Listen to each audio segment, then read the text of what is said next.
Hi everyone, Nerd Mom here. I'm doing 80 mile per hour Mom's Monday Mingle, and this week's questions kind of are leading to a bit of a rant. So you've been warned. Strap in.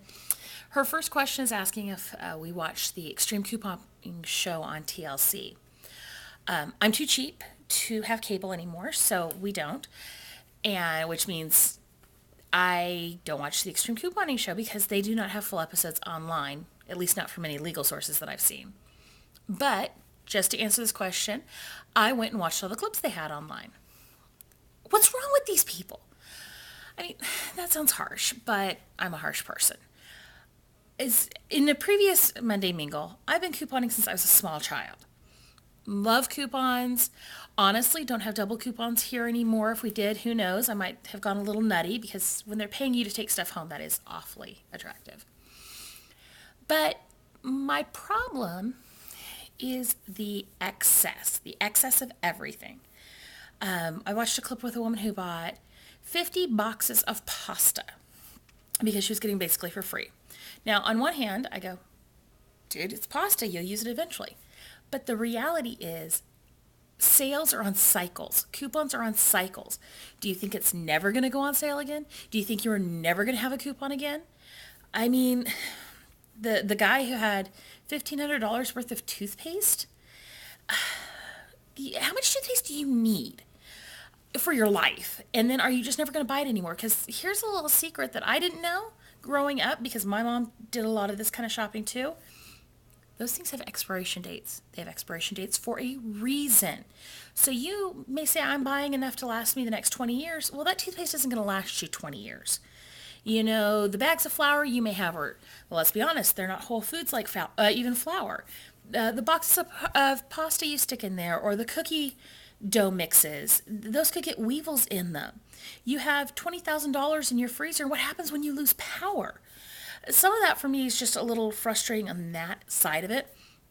I was a little shocked when the guy who had all the toothpaste said he was going out couponing and shopping that day for the military fundraiser thing. Why not just take your excess and do something stores do, which is called rotate stock. Take the excess that is sitting in your garage and send it to them. I mean, I understand. I love a good bargain. Do not get me wrong. Let's be honest. This shirt was $3. This little tank top was like $4. I understand. I love a good deal. I watch my coupons. I watch the online people who do it. I have friends who do it a lot better than me. But, the excess. And then let's talk about the time. I always say that for me to coupon, it doesn't take me that long.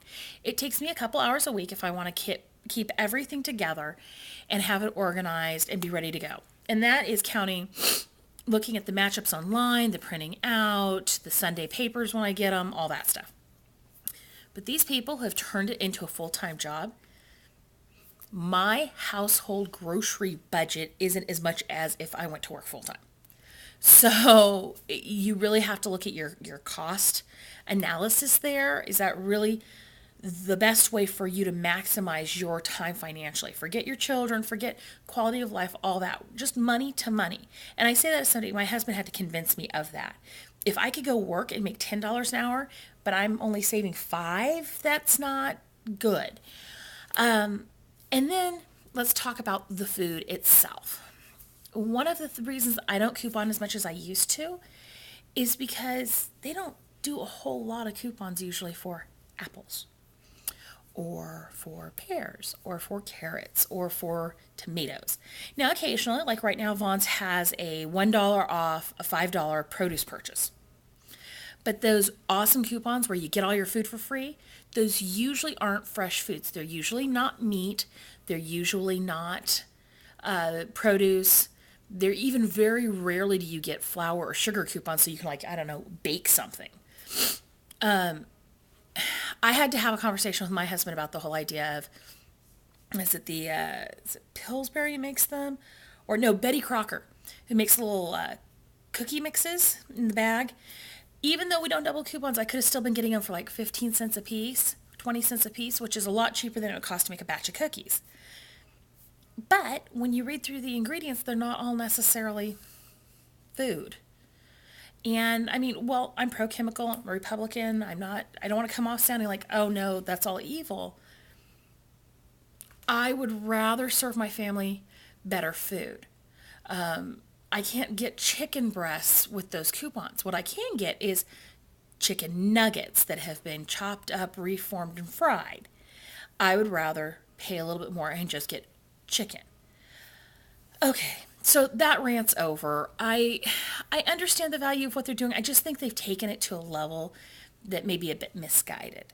I you know, and when you have the guy said he had like 50 to $75,000 worth of stuff in his garage. At what point is your stuff not serving you and you're serving your stuff? Is this just now an adrenaline rush to see how much you can get? Because you may never live to use it all.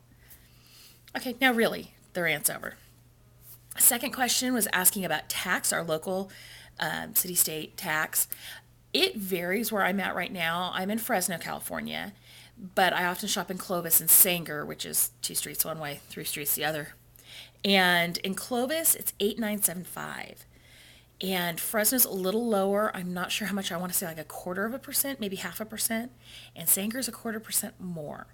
So taxes are just out of control. So like last year, going back to couponing, I got the Orchard Supply. It was like 10% or 20% off any one item, and it was a tax-free weekend. And we were getting like that, $350, $380 barbecue. Score! So, those tax-free days used to be a joke, and now they're very important if you can find them in some places. I wish the grocery stores and the clothing stores would do them. But alas, they don't. The last question was about taxes. Do we file on April 15th? Have we already finished? What's the deal? We finished our taxes about a week and a half ago, which is very, very late for us. Normally, we like to get them gone during February, maybe the beginning of March. But this year, just with life and chaos and kids and we didn't get them done until about a week and a half ago. So they have been sent off. But I grew up with a family that always filed an extension, that filed their extension on April 15th as you were going down to the post office to get it postmarked. And I always just kind of swore that wouldn't be me. I mean, like I said, this year we got close. We got within a week and a half. But as of yet, that hasn't been me or my husband. So we figure the government's making interest on our money and we want it. So put it in my account so I can make some interest. So that's my Monday Mingle questions. How about you? How do you feel about the extreme couponing? Not so much how do you feel about couponing, because I think couponing's awesome. I think you've got to be wise with your assets. But how do you feel about the extreme couponing? The person who it's her and her husband and she's shopping with 9 baskets. What do you think of that? What do you think of your local tax rate? What's the tax rate where you're at? Are we high in comparison to the rest of the nation? I have no idea. I'm such a California girl that I don't have a good sense of that. And are your taxes done? Hurry and get them done. Get your money back. Have a great week, and I'll talk to you later. Bye-bye.